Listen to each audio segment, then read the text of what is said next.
Car का mood माहौल बना है। उसकी वजह से भारतीय बाजार पूरी तरह से धराशायी होते हुए दिखाई दे रहे हैं।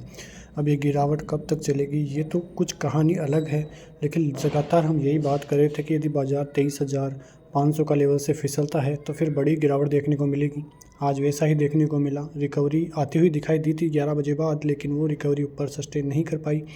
बाजार की क्लोजिंग 23,430 के लेवलों पर आती हुई दिखाई दी। एक बार तो बाजार 23,350 के लगभग भी आता हुआ दिखाई दिया था, लेकिन वहाँ से ज़बरदस्त रिकवरी का मूड माहौल बाजार में बना और बाजार करीब 95 पॉइंट की गिरावट के साथ 23,431 पर बंद हुआ। बैंक निफ्टी की तरफ से भी करीब 1.5% तक की तेजी गिरावट की यहाँ पे आपको नज़र आ रही होगी। लगातार हम यही बात कर रहे थे कि बाजार 49,800 का लेवल तोड़ेगा तो आपको फिर 49,500, 49,200, 48,800 देखने को मिलेंगे और वो लेवल आज ही आते हुए आपको दिखाई दे गए। अब बाज़ार के लिए बैंक निफ्टी की बात करें तो वहाँ पे अभी भी स्ट्रेंथ कायम नहीं है।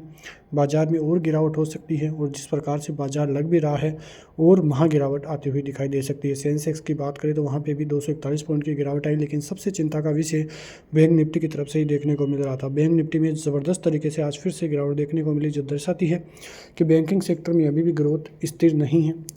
एक चीज़ देखें तो केवल आईटी सेक्टर में इतनी ज़बरदस्त स्ट्रेंथ थी, वरना भारतीय बाज़ारों का आज हाल कुछ अलग ही देखने को मिलता। टीसीएस, इन्फोसिस, विप्रो, टेक महिंद्रा, उसके अलावा जो सभी आईटी सेक्टर की कंपनियां थी वहाँ पे पॉजिटिविटी थी और निफ्टी आईटी के सभी शेयर पॉजिटिव के साथ क्लोजिंग करते हुए दिखाई दिए। 6-6, 4-4, 5-5% की तेज़ी सभी शेयरों में देखने को मिली और इसी वजह से बाजार भी वहाँ पे बसता हुआ दिखाई दिया। यदि आईटी सेक्टर में गिरावट होती तो भारतीय बाज़ारों में आज गिरावट, क्रेश की स्थिति भी बन सकती थी, लेकिन अभी भी बाजार बचा हुआ नहीं है। आईटी सेक्टर को छोड़कर सभी चीज़ें भारतीय बाज़ारों में नेगेटिव ही देखने को मिल रही है। अब यदि आईटी सेक्टर साथ देगा तो ठीक है, वरना भारतीय बाज़ारों के हालात आगे भी बिगड़ते हुए दिखाई देंगे। आज भी एफआईआईज़ की तरफ से सेलिंग का आंकड़ा ही देखने को मिला, जो दर्शाता है कि भारतीय बाज़ारों में जब तक एफआईआईज़ की बाइंग नहीं आएगी तब तक भारतीय बाज़ारों का मूड माहौल ऐसे ही बिगड़ता हुआ दिखाई देगा। और यदि बाज़ारों का मूड माहौल ऐसे ही बिगड़ा तो आने वाले दिनों में भी भारतीय बाज़ारों से संकेत नेगेटिव ही दिखाई देखने को मिलेंगे।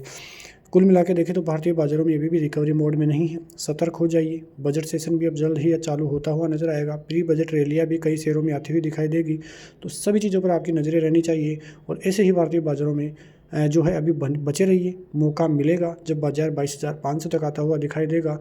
इतने दिनों आप बैठ के देखिए, मज़े लीजिए। मिलते हैं नेक्स्ट वीडियो में, तब तक के लिए जय हिंद, जय भारत, वंदे मातरम।